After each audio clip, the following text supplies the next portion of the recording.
অষ্টতর শতশীল ভক্তি প্রমোদ পুরী গোস্বামী ঠাকুরের রাতুল চরণ কমলে আমি আমার সাষ্টাঙ্গ দণ্ডবত প্রণতি জ্ঞাপন। নিত্য গোলকতে দাসের মস্তক পরি কৃপাবারি বর্ষণ করুন।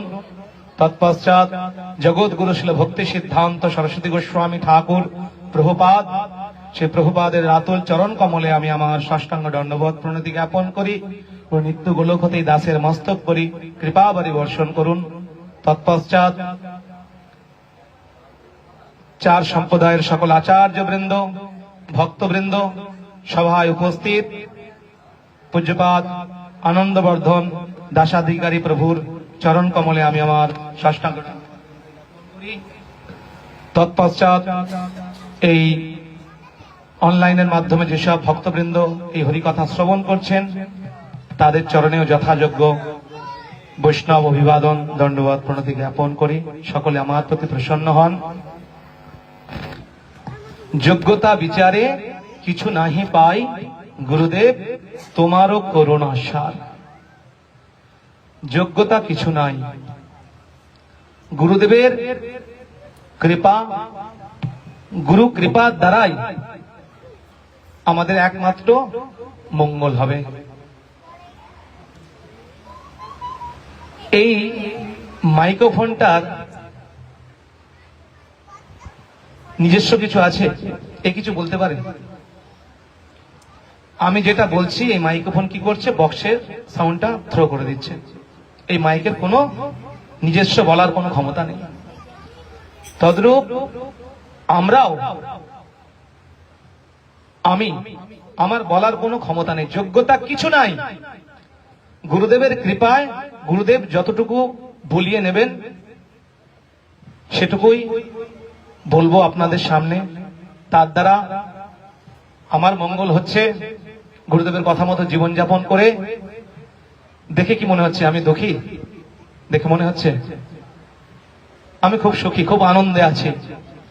ভগবানের ভজন সাধন করার জন্য দুর্লভ মনুষ্য জীবন পেয়ে গুরুদেবের চরণে আশ্রিত হয়ে গুরু সেবার মাধ্যমে যদি ভগবানের নাম করি তাহলে সে প্রকৃত সুখী হতে পারে। ভগবানকে বাদ দিয়ে, গুরুদেবকে বাদ দিয়ে জগতে কখনো সুখী হওয়া যায় না, কখনো পসিবল নয়।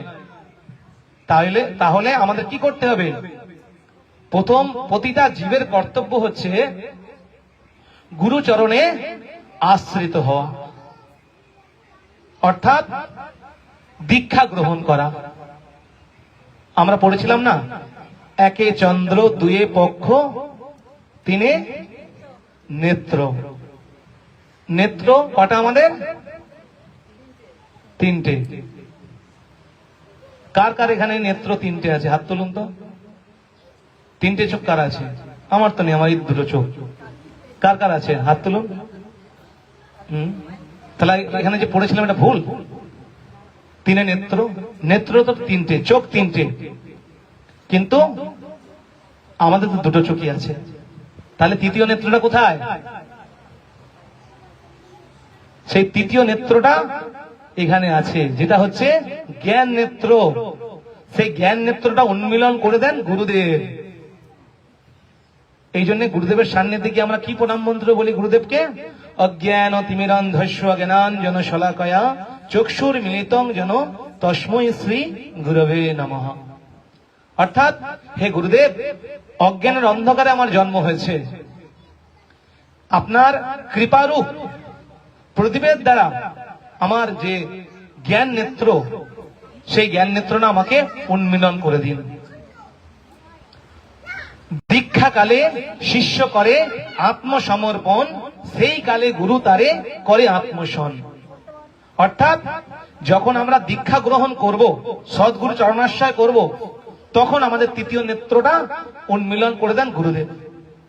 তাহলে আমরা এই সংসারে আছি, আমরা তো ভালোই আছি, কি দরকার আছে গুরুদেবের সান্নিধ্যে আসা?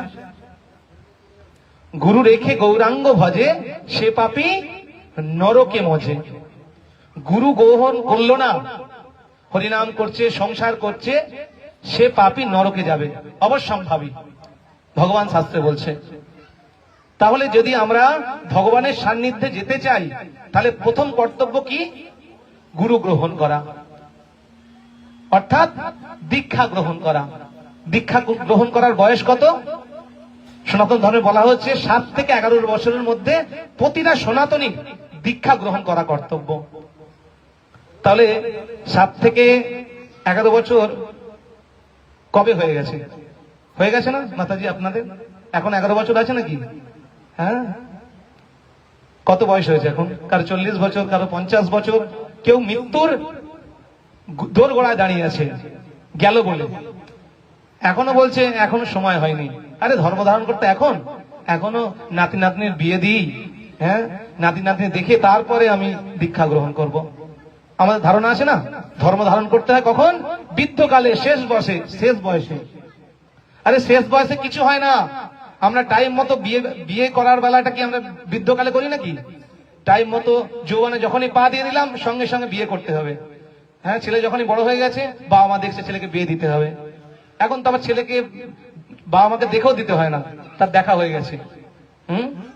তাহলে টাইম মতো আমরা বিবাহ করি, টাইম মতো আমরা পড়াশোনা করি, এডুকেশন নিই, হ্যাঁ, টাইম মতো ব্যবসা বাণিজ্য করি, সবকিছু করি টাইম মতো। কিন্তু দীক্ষার বেলা, হরি ভজনের বেলায় আমরা বলি শেষ বয়সে করব। আরে বৃদ্ধকালে কিছু হয় না? হয়। ভগবানের সেবায় শুকনো ফুল কিনে এনে ভগবানকে দেন নাকি? যদি ফ্রি দিয়ে দেয়, পয়সা দিয়ে টাটকা ফুল কিনে এসে ভগবানের সেবায় লাগান, তাই না? বাজারে যান সবজি বাজার করতে, কম দামে শুকনো সবজিগুলো যদি কম দামে দিতে সেটা নেন, টাটকা সবজিটা বেশি পয়সা দিয়েও টাটকা সবজিটা নিয়ে আসেন, তাই না? তাহলে তদ্রূপ ভগবানের সেবাটা এই বৃদ্ধকালে হয় না। বৃদ্ধকালে হরিভজের জমেরও তরা আসে, জমের ভয়ে হরিভজন হয়। যদি হরিভজনই করতে হয় কখন করতে হবে? প্রহ্লাদ মহারাজ, ধ্রুব মহারাজ এনারা দেখিয়ে দিয়ে গেছেন। ধর্ম ধারণ করতে হয় কুমারত আচরত প্রজ্ঞা, কুমার বয়স থেকে ধর্ম আচরণ করতে হয়, ভগবানের আরাধনা করতে হয়। এই মনুষ্য জীবনটা কেন পেয়েছি? এই পৃথিবীতে এসেছি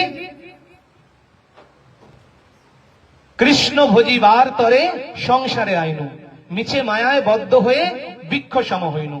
এই জগতে ভগবান প্রেরণ করেছেন একমাত্র কিসের জন্য? কৃষ্ণ ভজন করার জন্য, হরি ভজন করার জন্য।